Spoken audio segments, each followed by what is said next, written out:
Grief is an inevitable part of life, a universal experience that spares no one. It arrives in many forms through the loss of a loved one, the end of a relationship, the shattering of a dream, the erosion of health, or the unraveling of an identity. Grief is not confined to death. It touches every form of loss that changes the way we see ourselves and the world. Navigating grief is like walking through a labyrinth. A labyrinth is not a maze with dead ends and wrong turns.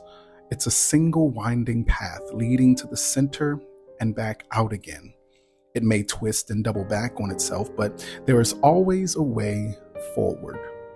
Like grief, it is not meant to confuse, but to teach us patience, presence, and trust in the process.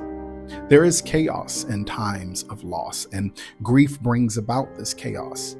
It feels like a storm inside us, a whirlwind of emotions that don't wait their turn. Denial, anger, bargaining, depression, and acceptance are so-called stages of grief, rarely happening in a neat sequential order. Instead, they tumble together, surfacing and retreating in unpredictable waves.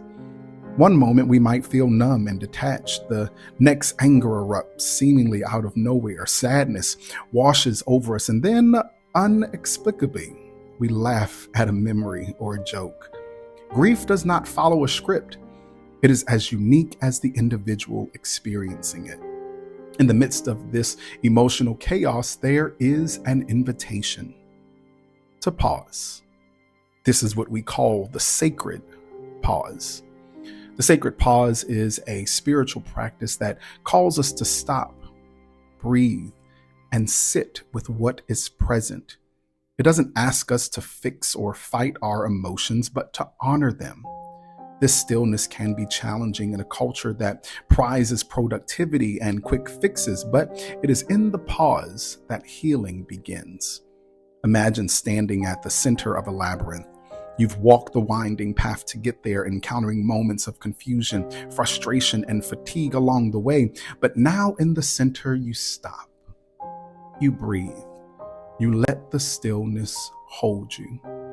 The sacred pause is not about finding answers or solutions.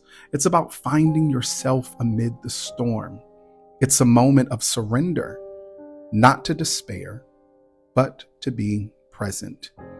We are all walking a labyrinth of grief. And grief often feels like walking in circles, revisiting the same emotions over and over. You might think you've moved past anger only for it to resurface when triggered by a memory or a word. This is the nature of the labyrinth. It brings you close to the center only to lead you away again before drawing you back. But unlike a maze, a labyrinth has no dead ends. Every step, even the ones that feel like setbacks, are part of the journey. The act of walking itself is healing. As you walk, you may notice moments of clarity and peace, even amid the pain. The labyrinth reminds us that we don't have to rush through grief. Each step, each turn is an opportunity to learn, to feel, and to heal. We can find power in stillness.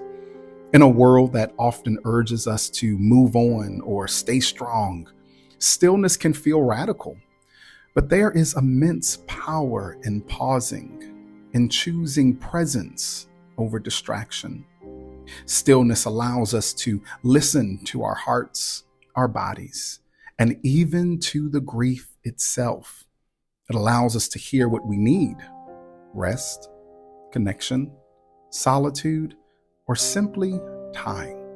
The sacred pause reconnects us to the present moment, reminding us that while pain is part of the journey, so is healing. Consider the metaphor of a tree in a storm. Its branches may thrash wildly, but its roots remain anchored. The sacred pause helps us to root ourselves even when everything around us feels uncertain. To grieve is to be human. It is not a sign of weakness, but a testament of love, connection, and hope.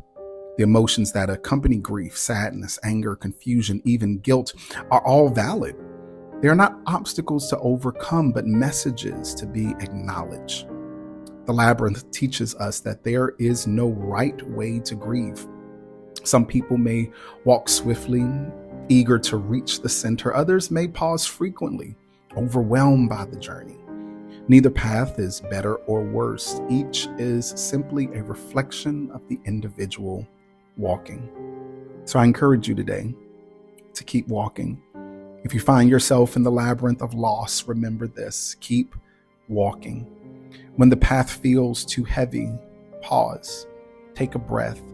Trust each step, however small, is part of your healing journey.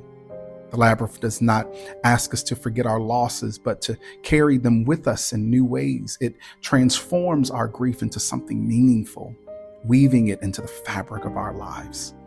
Even when the path seems endless, remember that you are not alone. Countless others have walked their own labyrinths of loss and found their way through. You will too. So embrace the sacred pause. Let the stillness hold you. Trust the twists and turns of the labyrinth. And when you are ready, take the next step, knowing that healing is not a destination, but a journey, one that will lead you to wholeness in time.